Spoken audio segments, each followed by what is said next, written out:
we shall, Dr. Sushmita has a different program to go on to, so she'll take on the next talk. And she's the professor of the Department of Ophthalmology at PGI, Chandigarh. And she's going to talk on something so very important. Mentorship might take the next 10 minutes. And that towards the closure of my term, I want to really personally thank Sushmita for being such a major ace card for me in all my dogma meetings and webinars. Thank you, Doctor. Thank you for the opportunities.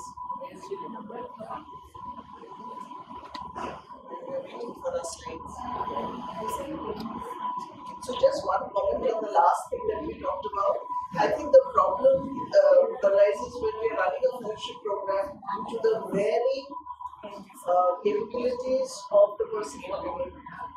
So that's why I think at least the first 6 months, if you get everybody up to the same level, because unfortunately especially surgical exposure is such that when we run a dogma fellowship and we've also had a stipulated 2 years senior residency.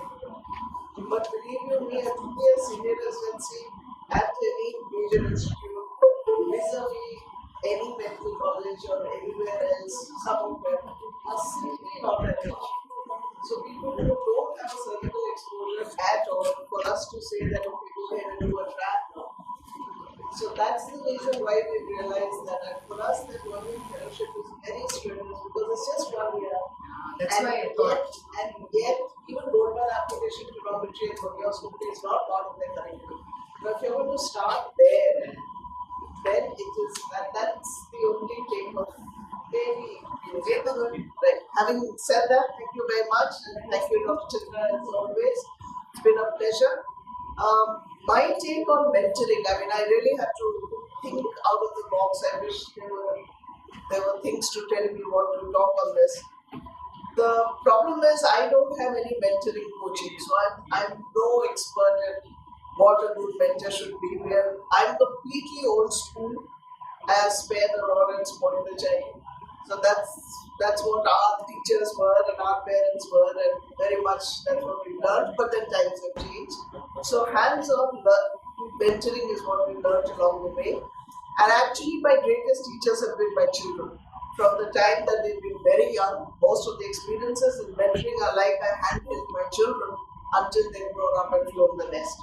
So I realized that with our postgraduates, it's very much the same. What I learned does not work is wait for someone to ask. It's not easy for a postgraduate or a junior fellow to come up and say, I have this problem. So they are not going to wait. It's up to us to pick up the signs, much as we would tell a child who you know, what happened, why aren't you talking today? Or what happened, why are you talking so much, depending on what they are. So if you're having trouble, it's okay to ask for help. And that's one of the first things we tell our new, freshly minted graduates in. Because mentorship is also an active choice. And if we think that we're going to sit in a booth and say, okay, I'm available, come to me, that's rarely going to happen. So who exactly is a mentor? A mentor shares knowledge, skills and experiences. I think that's the main thing. Knowledge and experience, probably the internet and the AI would provide, but it's the experience, it's this grey hair, is what I think differentiates a mentor from a coach, which will soon come to me. So it's often confused, coaching and mentoring, and I just put this really slide in, but I thought it was really interesting because a coach is more performance driven and goal oriented. So how many did have a good day? How many papers have you published? And did you manage to get that case reported? Or picture liking? Did you edit your video? A mentor emphasizes continuous development. It's not what did you do today, but it's what you have developed into as whatever you meant to be. A coach is to improve a certain skill or reach a measurable milestone. I think that's what our fellowships are. That you come like this and you should be able to do 50 cataracts, you should be able to do 10 traps, you should be able to do 5 sprints. That's what coaching is. But the mentee, when you help them develop a wholesome understanding of professional growth, what is it that you want to do in life? Will you be able to manage 2 small children or 3 small children? Will you be able to go to a tier 2 or tier 3 city? without support. Coaching sessions, of course, are the more rigid structure. Mentoring can be both semi-rigid or it can be semi-structured as well. A coach has a clear instruction of action plan. You need to do this. A mentor doesn't impose decisions. It provides counseling and guidance.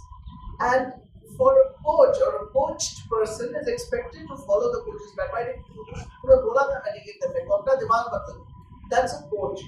But a mentor, usually, the mentees, it's up to them to decide, भाई मुझे ये लगता है, देखो जो करना है तू कर.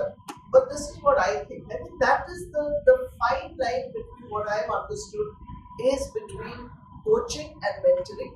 And usually a junior person or a junior resident would be more inclined to be coached, but a senior resident or a fellow has had his thing and it's more likely to require mentoring. That I have this idea, but can you tell me if it's okay, depending on what you've seen or what you've heard? So the ideal mentor would be a guide. And of course, Snoopy is my mentor. He is so wise. Snoopy, Winnie the Pooh, and Edith Knight. They've really shaped the lives of children of our generation so much. So I'm using a lot of Snoopy in. It's a strategist, a resource person.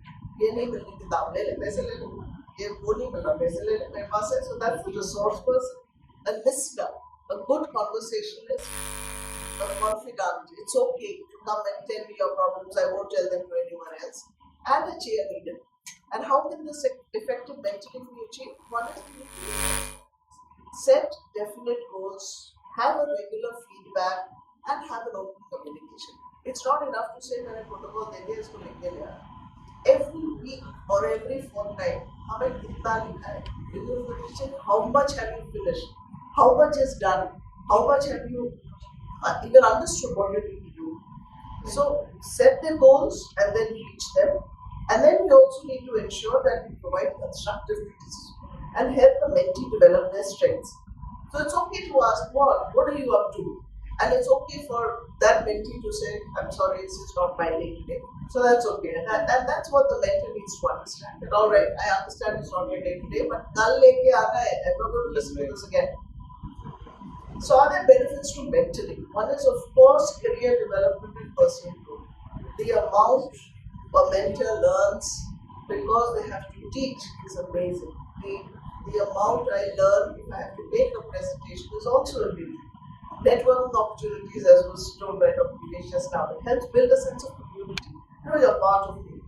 You've done pediatric glaucoma, you'll do a goniotomy, your mind, you know. So fosters a culture of learning as well.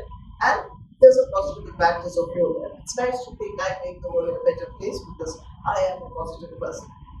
So my take on all what a mentor should be would be a guide. I think you should do this. A strategist, I think you could focus on this plan first. A resource person, I have that information, I'll share it with you. A listener, yeah, that's a good idea. I think we can do that. A confident, it's okay to tell me what's troubling you. I won't tell anyone else. And of course, a cheerleader, don't be scared. I always say, yeah, you'll do much better. You're better than most. You'll do better. Don't be scared. So to conclude, I think mentorship's been a beautiful journey, still continuing, just about started. It takes time and effort, but the rewards are worth it. And by building stronger leaders, we create a culture of continuous learning and development. But I realized we need to be patient, empathetic, and willing to share knowledge and experiences. Thank you. I'm always here, but I love to see people happy and succeed. And that's what a mentor should be. Thanks a lot. No, you bring in so much energy to my webinars. I think you must be a great mentor yourself. Just one minute. I would want this question to be taken by Dr. Girish Ram and also Dr. Solar. Now, do you think mentorship is something not just during the 2-year period, but it would be ideal if it becomes a lifelong commitment of the mentor with that student, or is it something just a impossible thing to be expected of? So I think it does work that way, most of the cases. But the only problem is once the fellow moves on to practice, it's very difficult for the mentor to keep a check on that. But it's the mentee who keeps Getting back. and it's for the mentor to be available at that time, whenever. And I have my residents, my fellows who are now in other institutes, who have called me in the middle of the saying that I'm stuck here, what should be done? So that kind of commitment should be there. Mentor also to be able to reach out to them. That gives them the confidence that yes, there is someone at the backup to take care of this. I think it's an ongoing process, but very difficult for the mentor to keep a tab and reach out to so many people.